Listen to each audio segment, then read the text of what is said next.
اعلیٰ حضرت عظیم البرکت امام محمد رضا فاضل بریلوی علیہ الرحمہ کی زندگی کا عالم یہ تھا تقوی میں کہ آپ نے کبھی بھی اپنی زندگی کے اندر نماز با جماعت پڑھی ہے، کبھی بھی آپ نے تکبیرہ اولا نہیں چھوڑی۔ آپ جب بھی مسجد کے اندر گئے تو وقت پہ پہنچے اور آپ نے جو ہے تکبیر اولا نہیں چھوڑی۔ امام کی پہلی تکبیر کبھی آپ سے نہیں چھوٹی، آپ نے تکبیر اولا کے ساتھ نماز ادا کری۔ اور آپ کے ایک چند دن آپ کی طبیعت بڑی علیل تھی، خراب طبیعت تھی، تو شریعت کا حکم تو وہاں یہی ہے کہ جب اتنی طبیعت خراب ہو کہ جسم میں طاقت بھی نہ ہو چلنے کی، تو شریعت نے کہا تنہائی میں اپنے گھر ہی نماز ادا کرو، اب مسجد کے اندر نہ آؤ۔ تو اعلیٰ حضرت نے اس حالت میں بھی جو ہے نماز ادا کری اور دیواروں کا سہارا لے کر نماز ادا کری۔ لوگوں کو بخار آ جاتا، ہمیں اگر پریشانی ہوتی، ہم خود کی بات کریں، ہمیں پریشانی ہوتی ہے تو مصلی خالی نظر آتا ہے کہ اعلیٰ حضرت نے کبھی بھی اپنی زندگی، ان کے تقوی کا عالم یہی تھا کہ آپ نے کبھی بھی جماعت نہیں چھوڑی۔ جب مسجد کے اندر ہوئے، وہ طبیعت زیادہ خراب تھی تو آپ نے نماز ادا کری، اور آپ جماعت کو بڑی اہمیت دیتے، ترجیح دیتے آپ جماعت کو۔ تو اعلیٰ حضرت سے جب مزار پہ چادر چڑھانے کا سوال کیا تو اعلیٰ حضرت نے فرمایا کہ ایک ہی چادر چڑھاؤ مزار، کہا کہ ایک کی چادر چڑھاؤ، دوسری چادر چڑھانے کا حکم نہیں ہے۔ تو کہا کہ اگر دوسری چادر چڑھائیں تو کہا جب تک وہ بوسیدہ نہ ہو جائے یا پرانی ہو کر پھٹ نہ جائے، کہا جب تک دوسری چادر چڑھانے کا حکم نہیں ہے، شریعت تمہیں نہیں دیتی۔ اور کہا اگر تم دوسری چادر چڑھاؤ گے یہ تو فضول خرچی بھی ہے اور پھر یہ غلط ہے، اس کے پاس اگر زیادہ پیسہ ہے تو پھر غریبوں کی طرف نظر کرے اور اپنے قدم غریبوں کی طرف اٹھائے۔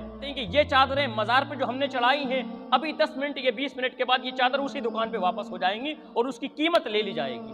تو بتاؤ اس بات کے تمہیں زیادہ پیسہ تمہارے پاس اتنا فضول خرچی کے کرنے کے لیے؟ جہاں سے یہ چادریں آتی وہی یہ چادر واپس پہنچا دی جاتی ہیں اور پیسے واپس لے جاتے ہیں اور وہ پیسے اپنی جیب میں جاتے ہیں۔ جو بیٹھے لوگ ہیں وہاں پر ان کی جیب میں یہ پیسے چلے جاتے ہیں۔ تو لوگوں کو دکھانے کے لیے تو شریعت کبھی بھی اجازت نہیں دیتی۔ اگر تم دکھاوے کے لیے کوئی کام کرو گے تو دکھاوا اللہ کو پسند نہیں ہے۔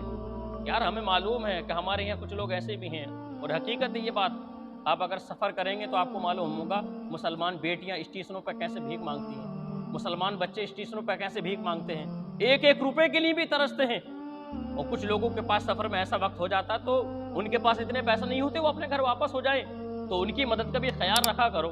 لیکن آپ اتنا فضول خرچی کے لیے نہ کرو، جب شریعت آپ کو اجازت نہیں دیتی تو صاحب آپ اپنا نام کرنے کے لیے کام کر رہے ہیں۔ اب مزارات کے حالات کیا ہو چکے ہیں۔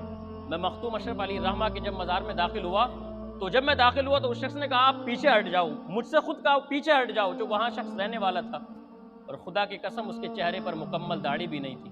اس نے مجھ سے کہا پیچھے ہٹ جاؤ، میں نے کہا صاحب آگے تھوڑے بڑھنے دو۔ اس نے کہا نہیں پیچھے ہٹ جاؤ، آپ کو معلوم نہیں آگے وہی لوگ پڑھتے ہیں یہاں جو کچھ نہ کچھ مزار کے لیے رسید کٹواتے ہیں۔ میں نے کہ میں آپ سے 1 روپیہ بھی نہیں دوں گا اپنی جیب سے، اور الحمدللہ میں یہاں کھڑا ہو کر دکھاؤں گا، آپ مجھ کو روک سکیں گے تو روک لیں۔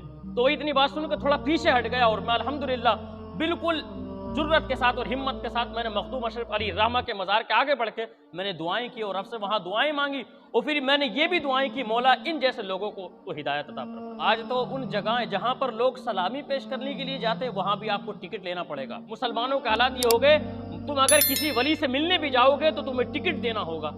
تو یہ بتاؤ ہم اپنے بزرگان دین سے ملنے کے لیے بھی تمہیں ٹکٹ کٹوانا ہوگا، پھر ہم اپنے بزرگوں سے ملیں گے؟